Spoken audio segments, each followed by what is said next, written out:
보고 대상 물질의 배출량 및 이동량 산정 방법에 대해서 말씀드리도록 하겠습니다.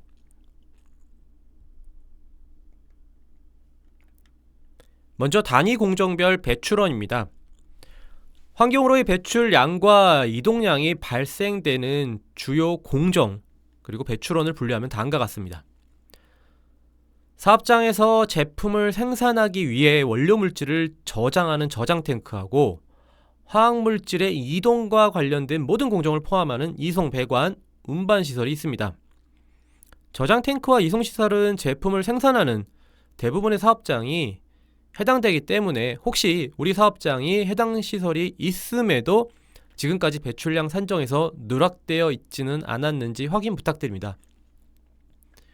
물론 저장 탱크가 없이 드럼으로 저장을 하시는 경우도 있겠죠.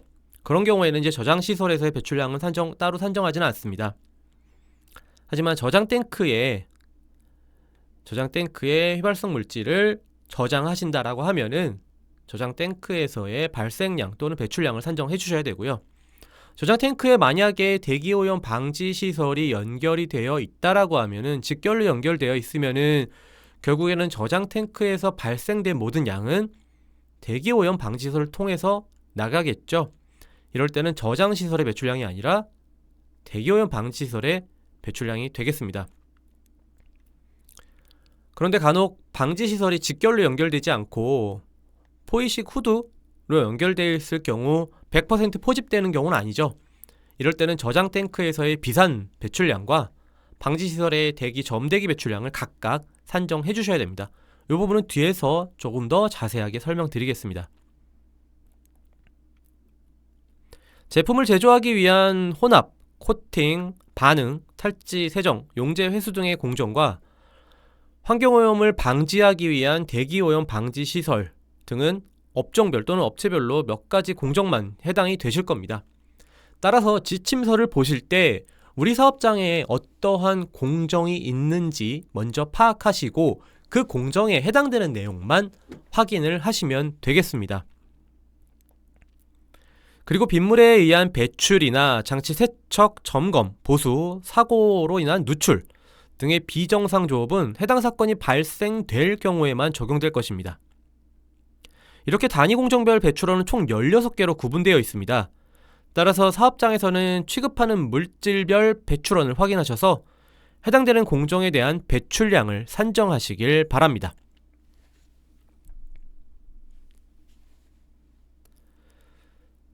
사업장의 단위 공정별 주요 배출원을 살펴보겠습니다. 저장 탱크입니다.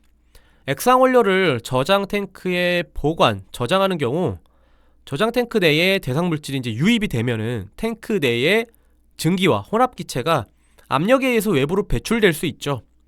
그리고 저장 탱크가 이제 외부에 있다라고 하면은 외부 온도 변화에 따라서 저장 탱크가 팽창과 수축을 반복하면서 화학 물질이 대기로 배출될 수 있습니다. 단 표준 상태에서 기체 상태인 원료를 보관 저장하는 고압 가스 용기는 밀폐식이기 때문에 저장 탱크에서의 대기 배출량은 따로 산정하지는 않습니다. 그리고 원료 투입 시 배관으로 이송 도중 밸브나 펌프, 플랜지 또는 압력 안정 장치 등 세부 장치를 통해서 미세하게나마 화학 물질이 대기로 배출될 수 있고요. 그리고 조사 대상 화학 물질을 함유한 용제를 혼합 또는 반응하는 과정에서 대기로 배출될 수 있습니다. 물론 배출량이 많은 코팅 공정 또는 세척 공정 등도 있겠죠. 물론 배출량뿐만 아니라 반응 공정에서 이제 미반응 물질이 폐기물로 발생될 수도 있습니다. 도장이나 염색, 인쇄 등 표면에 화학 물질을 바르는 코팅 공정이 아마 휘발성이 가장 높은 용제를 사용하실 겁니다. 이러한 휘발성이 높은 코팅 용제는 코팅하고 건조하는 과정에서 증착되지 않고 대기로 대부분 배출될 것입니다. 그리고 강제로 이제 건조하는 공정을 따로 코팅하고 나서 이제 건조 공정이 있는데요. 여기서 아마 많은 용제들이 대기로 나갈 것입니다. 세척이나 탈지 세정 공정에서 사용하는 유기용제 같은 경우는 이 물질도 굉장히 휘발성이 높은 물질들을 많이 사용하시죠. 특히 이제 디클로로메탄, 트리클로로에틸렌 같은 경우는 대기로 상당 부분 배출될 것입니다. 그리고 환경오염 방지시설의 경우 집진기, 흡수탑, 흡착탑, 그리고 연소시설, RTO, RCO 같은 연소시설 등 대기오염 방지시설을 통해서 처리되지 않은 배기가스가 대기로 배출될 수 있고요. 처리된 물질은 폐수나 폐기물 형태로 발생돼서 위탁 처리량, 즉 이동량이 발생될 수 있습니다. 예를 들어서 흡착 시설 같은 경우는 처리 과정에서 발생한 폐활성탄 등의 폐기물 이동량으로 발생될 수 있겠죠. 그리고 뭐 스크러버에서 나오는 폐수 등이 있을 수 있습니다. 따라서 환경오염 방지시설, 즉 대기오염 방지시설이라고 해서 단순히 오염물질만 저감시키는 게 아니라 그 저감된 양 자체가 폐기물이나 폐수로 나갈 수 있다는 거 꼭 명심해 주시기 바랍니다.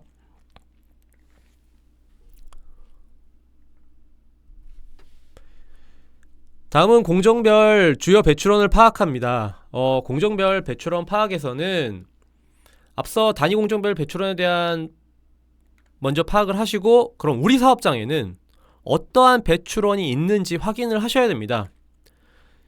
그림과 같은 공정의 경우 어떠한 배출원이 있는지 먼저 확인을 한번 해보도록 하겠습니다. 가장 일반적으로 사업장에서 원료를 구매해서 저장 탱크에 저장을 하고 배관을 통해서 제품을 제조하는 공정에 투입이 됩니다. 그리고 제품을 제조하는 공정은 대기오염 방지시설과 연결되어 있고, 대기오염 방지시설에서 최종적으로 점대기 배출량이 나가고, 포집되지 않는 부분이 있다고 하면은 제품을 제조하는 공정에서도 일부 비산되는 양이 발생할 수 있겠죠. 그리고 배관 또는 제품을 저장하는 시설에서도 비산대기 배출량이 발생될 수 있습니다. 후두에 포집되는 양은 다 대기오염 방지 시설에서 대부분 처리가 되겠죠. 물론 처리효율이 100%는 아닐 것입니다. 방지 시설의 종류 그리고 처리 효율이 각각 다를 것이고요. 따라서 우리 사업장에서 방지시설을 얼마나 오염물질을 포집하는지, 그리고 방지시설에서는 얼마나 제거가 되는지 그 포집률과 제거율을 확인을 해주셔야 됩니다. 많은 사업장들이 우리 사업장은 완전히 밀폐돼서 비산되는 양이 없습니다 라는 오류를 범합니다. 막상 사업장을 방문해 보면은 완전히 밀폐되는 경우는 그리 많지 않았습니다. 따라서 완전히 밀폐된 공정이 아니고서야는 비산되는 양이 있을 수밖에 없습니다. 즉 비산대기 배출량, 휘발성 물질을 사용함에도 불구하고 비산대기 배출량을 누락하는 사업장이 굉장히 많다라는 겁니다. 따라서 우리 사업장이 완전히 밀폐돼서 밀폐된 공간 안에서 화학물질을 사용하는 게 아니라고 하시면은 꼭 비산대기 배출량도 산정을 같이 해주셔야 됩니다. 이렇게 배출량만 산정하시는 게 아니라 제거된 물질은 폐수나 폐기물 형태로 발생이 되겠죠.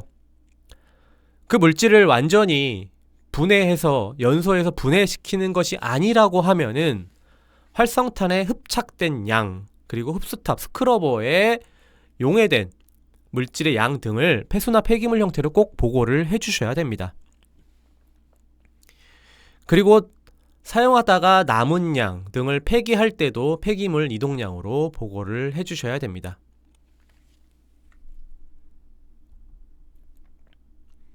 먼저 용어를 좀 설명을 드리겠습니다. 아마 지침서를 보시면 가장 많이 나오는 단어가 바로 이 네 가지 단어일 겁니다. 발생량, 배출량, 이동량, 자가매립량. 각 단위 공정에서 대기 수계 오염물질로 발생하여 대기나 수계 배출이 될 가능성이 있는 화학물질의 양을 발생량이라고 합니다. 단 발생량은 실제로 배출되는 양은 아니죠. 즉 환경으로 나가기 전까지의 양, 오염물질로 발생된 양이 발생량이고요. 만약에 이 발생된 게 후두에 포집이 되어 환경오염 방지시설 등을 거쳐서 최종적으로 배출된다라고 하면은 그 양은 확연히 줄어들겠죠. 하지만 우리는 환경오염 방지시설이 없다라고 하면은 발생량은 곧 배출량이 되겠죠. 따라서 발생량과 배출량의 차이는 대기오염 방지, 포집돼서 대기오염 방지시설, 환경오염 방지시설을 거쳐서 나갔느냐 아니면은 그 공정에서 그냥 나가느냐의 차이라고 보실 수 있겠습니다. 그리고 이동량은 폐수를 폐수 종말 처리 시설, 공동 방지 시설, 하수 종말 처리 시설 등으로 이송해서 처리하거나 폐기물을 위탁 처리하는 경우에는 폐수와 폐기물 등에 함유되어 있는 위탁 처리 업체로 이동된 양을 의미합니다. 즉 우리 사업장에서 처리하지 못하고 최종적으로 폐수 처리장, 폐기물 처리장으로 위탁, 이동돼서 처리되는 양을 바로 이 이동량이라는 표현을 합니다. 그리고 마지막으로 사업장 내에, 우리 사업장 내에 위치한 관리형 또는 차단형 매립지에 매립한 조사 대상 화학물질의 양을 자가 매립량이라고 합니다. 즉 우리가 위탁 처리를 줬는데 그 위탁 받아서 처리하는 업체가 매립했다라고 해서 매립량으로 입력하시는 게 아니고요. 우리가 직접 매립하는 양을 자가 매립량이라고 합니다. 간혹 위탁 처리 업체가 매립한 양을 자가 매립량에 입력하는 경우가 있는데요.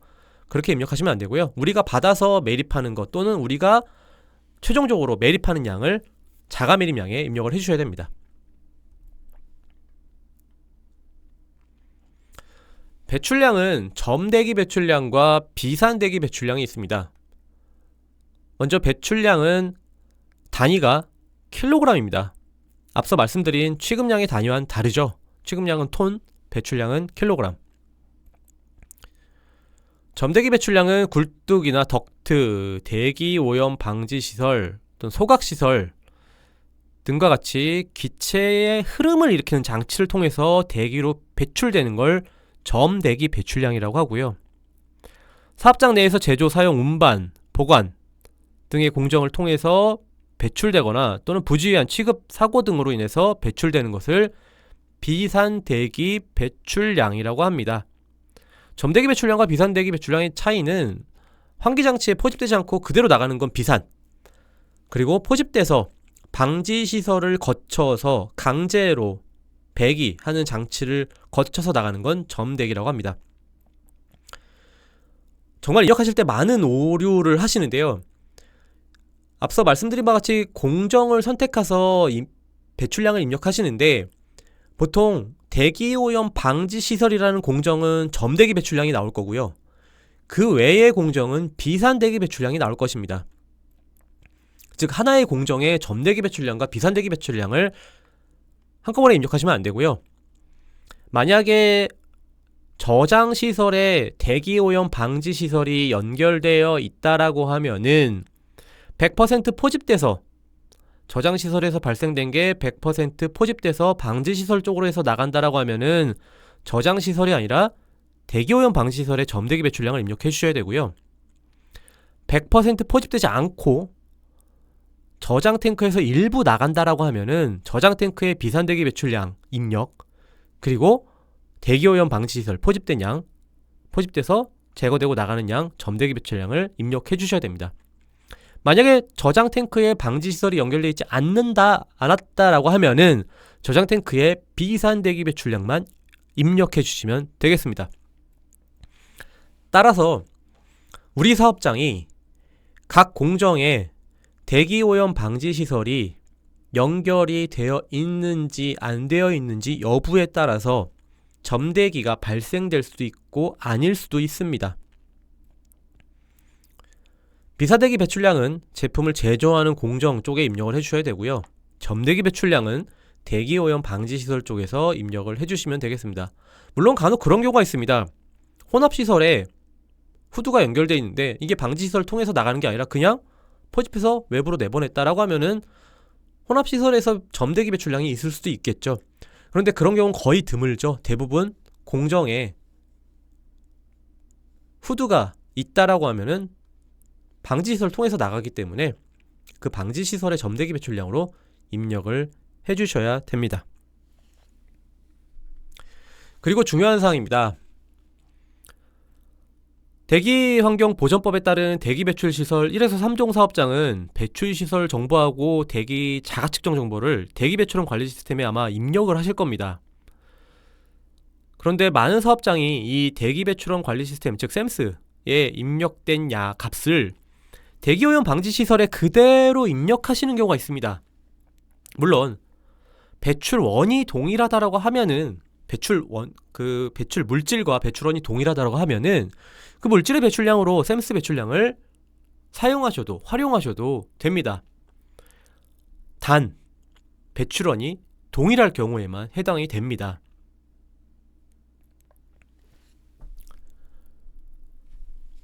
이렇게 그림과 같이 화학물질 배출량 조사와 대기배출원 조사 시스템에 있는 물질과 그리고 그 물질을 취급하는 공정이 동일할 경우에만 샘스 배출량을 활용하실 수 있고요.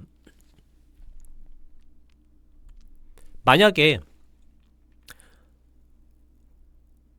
배출량 조사 대상 물질을 취급하지 않는 공정에서, 즉 그림과 같이, 첫 번째 그림과 같이 배출원 1, 4, 5번에서 A라는 물질을 취급하지 않았음에도 불구하고 A라는 물질이 비의도적으로 또는 연소 부산물로 발생이 됐다, 배출이 됐다라고 해도 샘스는 해당 물질의 배출량을 아마 산정할 겁니다. 하지만 배출량 조사는 그 물질을 취급하지 않는 공정에서 나온 물질의 배출량은 따로 산정하지 않습니다. 즉 조사 대상 물질을 취급한 공정에서만 배출량을 산정합니다. 두 번째 그림도 마찬가지입니다. 반대죠. 오히려 배출량 조사 대상에 해당되는 배출원이 5개가 있는데 샘스도 대상되지 않는 배출원이 있습니다. 그러다 보니까 오히려 샘스보다 PRTR의 값이 높겠죠. 샘스의 값을 쓰면은 결국에는 낮은 배출량, 좀 일부 누락되는 배출량을 입력하는 게 되겠죠. 따라서 해당 물질을 사용하는, 취급하는 공정이 동일한 경우에만 샘스 데이터를 활용하시길 바랍니다.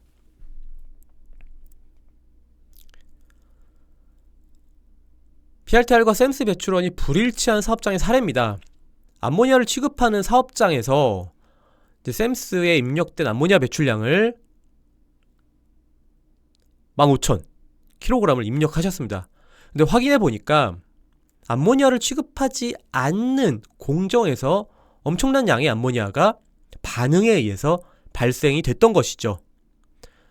그래서 그 사업장의 암모니아를 취급하는 배출원의 배출량을 확인해 봤더니 700kg이라는 양이 확인이 됐습니다. 물론 지금 나와 있는 사례는 양을 약간 저희가 조절을 했습니다. 이렇게 취급하지 않는 공정에서도 엄청난 양의 암모니아가 발생이 될 수가 있습니다. 즉 취급하지 않는 물질이 반응에 의해서 엄청난 양이 생성될 수가 있는 사례라고 보시면 되겠습니다. 따라서 사업장에서 1에서 3종 사업장에서 샘스 데이터를 활용하실 계획이시라면은 꼭 배출원이 동일한지 여부를 확인을 하시기 바랍니다.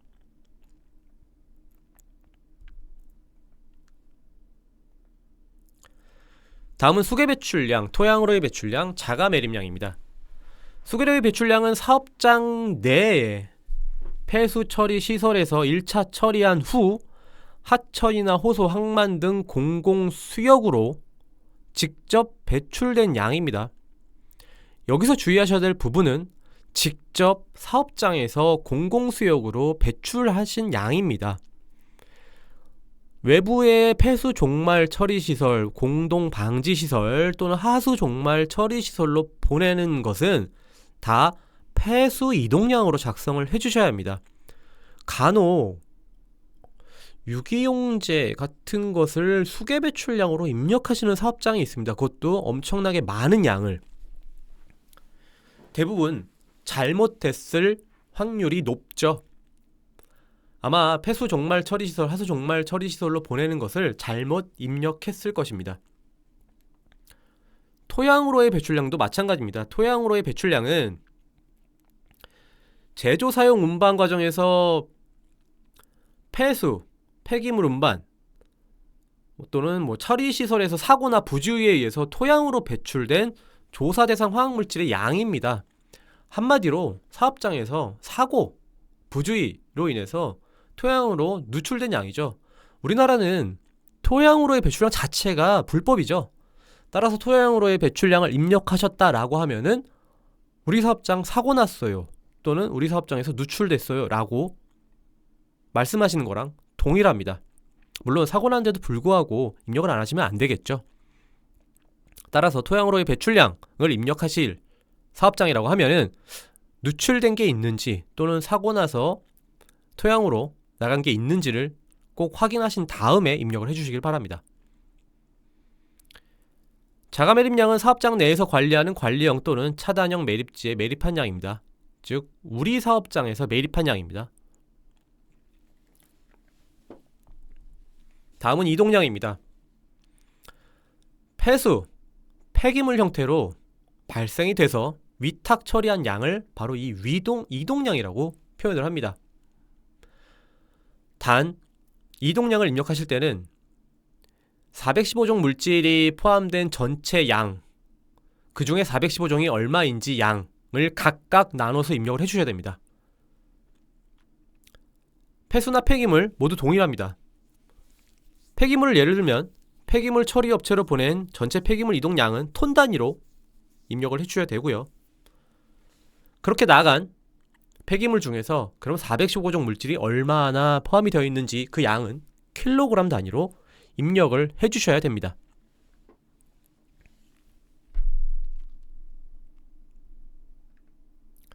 배출량 산정을 위해서는 4가지 방법으로 산정을 해주셔야 합니다. 직접 측정법, 물질수지법, 배출계수법, 공학적 계산법입니다. 먼저 직접 측정법은 실제로 배출되는 유량이나 농도를 직접 측정해서 배출량을 산정하는 방법입니다. 아마 대기 자가 측정하시는 사업장들 많으실 겁니다. 굴뚝 후단에서 측정된 유량이나 농도를 토대로 배출량을 산정하는 방법이 바로 이 직접 측정법입니다. 배출량 산정을 위해서는 배출 평균 유량, 평균 농도, 작업시간 등을 토대로 배출량을 산정하시면 되는데요. 가장 많이들 여기서 범하는 오류가 단순히 농도를 그냥 입력하시는 경우가 많습니다. 근데 농도 자체가 ppm 단위로 나오는 경우가 많죠. 유량도 그렇고요. 단위가 다릅니다. 배출량은 연간 킬로그램으로 산정을 해주셔야 됩니다. 그리고 여기서 연간 작업 시간도 누락하시는 경우가 있어요. 단순히 농도랑 유량 가지고 입력하시는 경우가 있는데 배출량 조사는 1년치 배출량을 입력하시는 거기 때문에 그 농도랑 유량은 그 순간의 농도랑 유량이죠. 따라서 1년치 배출량으로 환산해서 입력을 해주셔야 됩니다. 이 관련된 식은 뒤쪽에 식이 있으니까요. 거기서 한 번 더 말씀드리기로 하고요. 그 식에 유량과 농도를 넣으셔가지고 산정을 해주시면 되겠습니다. 물질수지법은 아마 가장 많이 사용하는 방법 중에 하나일 겁니다. 대상 공정으로 유입된 물질의 양에서 유출된 양을 뺀 나머지를 배출량으로 산정하는 방법인데요. 즉 인풋된 양과 아웃풋된 양의 차이를 이용하는 방법입니다. 가장 많이 사용하시는 것 중에 하나가 이제 예를 들어 세척공정이라고 하면은 세척공정에 투입된 물질이 100톤이라고 하면은 세척공정에 투입된 물질은 제품으로 안 가죠. 대부분 세척 과정에서 대기로 발생되거나 또는 남은 물질이 폐기물로 나가게 됩니다.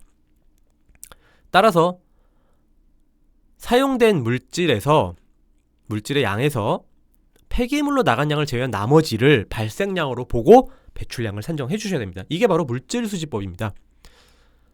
아마 가장 많은 공정에서 이 물질 수지법을 토대로 배출량이 산정이 되셔야 될 겁니다. 세 번째는 배출계수법입니다. 배출계수법은 통계적으로 산출된 평균 배출량 값을 이용해서 유사한 배출원의 배출량을 산정하는 방법입니다. 밸브나 펌프, 압축기, 플랜지, 공정배수구 등 배관 시스템 배출량 산정에 굉장히 효율적입니다. 또한 배출계수법에는 평균 배출계수법, 누출기준, 사업장 자체 배출계수 등등이 있으므로 각 사업장의 오염원 관리 실태에 따라 사용하시면 되겠습니다. 배출계수법은 아무래도 배출계수가 있다 보니까 배출량 산정하는 데 있어서 가장 간편하고 쉬운 방법입니다. 하지만 이 배출계수 자체가 일부, 즉 배관에 거의 한정되어 있기 때문에 아마도 다른 공정에서는 흔히 말하는 혼합이라든가 반응 공정, 코팅 이런 공정에서는 사용하시기가 어렵습니다. 공학적 계산법은 화학 반응식, 조사 대상 화학물질의 물리 화학적 성질, 이상 기체 상태 방정식 등과 같이 물리화학적 법칙이나 이론 등을 사용하거나 공정 설계 자료, 생산 공정이나 대기오염 방지 시설 제거율, 수율, 효율 이런 성능 지표 등을 이용해서 배출량을 산정하는 방법입니다. 공학적 계산법은 이 인자들을 알아도 산정하는 과정에서 많이들 틀리기 때문에 환경부 화학물질안전원에서는 산정 프로그램 또는 워크시트를 통해서 이 공학적 계산법을 산정하시기를 권하고 있습니다. 워크시트나 산정 프로그램은 민원24에서 확인하실 수가 있습니다.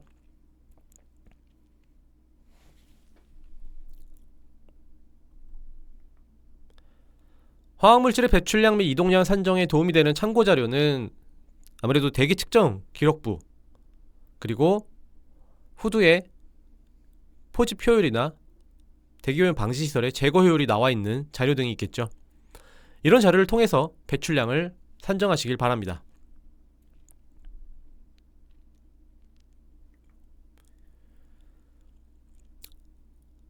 배출량 및 이동량 산정 방법에서 많이 질문하시는 것 중에 하나가 바로 이 첫 번째입니다. 대기오염 방지 시설에서 측정된 삭스 농도 가지고 황산 배출량 산정하시는 경우가 있는데, 화학물질 배출량 조사는 물질의 고유한 성질을 유지한 채 배출되는 양을 보고하는 겁니다. 따라서 삭스는 황산이 아닌 황의 이제 산화물을 총칭하는 것이기 때문에 황산은 이제 H2SO4죠. 요 물질의 양으로 산정하는 것은 타당하지 않습니다. 다만 황산의 경우에는 상온상압에서는 거의 비발성이기 때문에 따로 대기 배출량을 산정하실 필요는 없습니다. 단 온도나 압력의 변화가 없는 상온상압에서 말씀드린 겁니다. 그리고 두 번째가 저장 공정에서 발생되는 배출가스의 경우 모두 대기 방지시설로 유입되고 처리되고 있습니다. 이 경우 배출량 보고를 할 때 환경오염 방지시설 점대기로 기입을 하면 되나요입니다. 맞습니다. 저장 탱크에서 발생은 되지만 100% 포집돼서 방지시설에서 배출된다라고 하면은 저장시설의 배출량은 없습니다. 단순히 발생량을 가지고 대기오염 방지시설에서 배출량을 산정해 주셔야 됩니다. 그런데 포집되는 게 100% 아니라고 하면은 저장시설에서의 비산대기 배출량이 있을 수 있겠죠. 비단 저장 탱크만의 문제가 아닙니다. 혼합공정도 마찬가지고요. 반응시설도 마찬가지입니다. 100% 포집이 되지 않는다라고 하면은 해당 공정에서는 배출량이 있겠죠. 물론 이제 비휘발성 물질 말고 비휘발성 수용성 물질 말고 휘발성 물질 기준으로 말씀을 드립니다.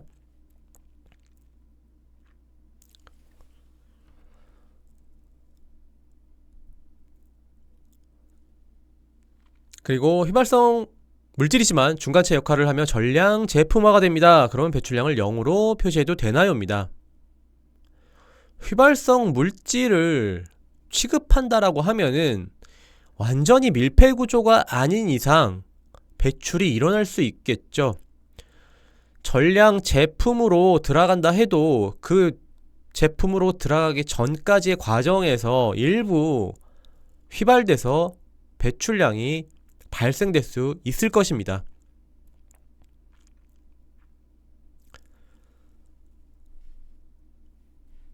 그리고 배관에 있는 것까지 산출을 따로 해야 하나요? 요것도 많이 질문하십니다. 말씀드린 바와 같이 배관에서는 그 이송 도중에 밸브나 플랜지, 펌프 등등 여러가지 대기로 배출될 수 있는 장치가 있습니다. 상세 장치가 있는데요, 요거는 이송 운반 분배 계량 시설에서 배출량 산정을 해주시길 바라고요. 단 취급 조건에서 증기압이 낮은 물질, 요런 물질은 따로 산출하지 않으셔도 됩니다. 증기압이 0.1 이하인 물질은 따로 배관 시스템에서 대기로의 배출량을 산정하실 필요는 없습니다.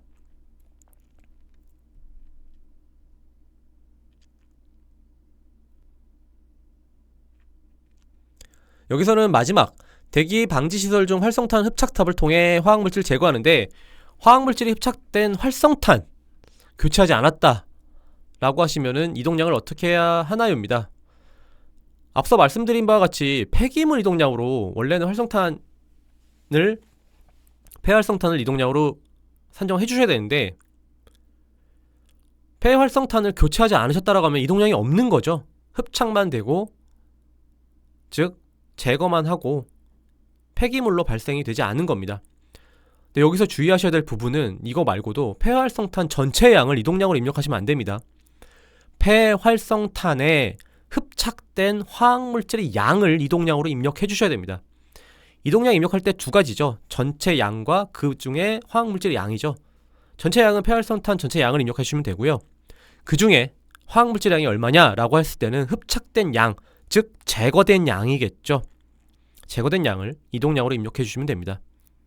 여기서 또 주의하셔야 될 부분은 활성탄에 흡착될 수 있는 양을, 그 활성탄이 흡착할 수 있는 어떻게 보면 그 능력치를 넘어서는 양을 보고하시는 경우가 있습니다. 즉 활성탄이 5톤, 4톤 정도밖에 안 되는데 우리는 활성탄에서 10톤, 20톤 흡착됐어요 라고 보고하시는 경우가 있습니다. 잘못됐죠. 활성탄의 양을 꼭 고려해서 제거 효율을 적용하시길 바랍니다.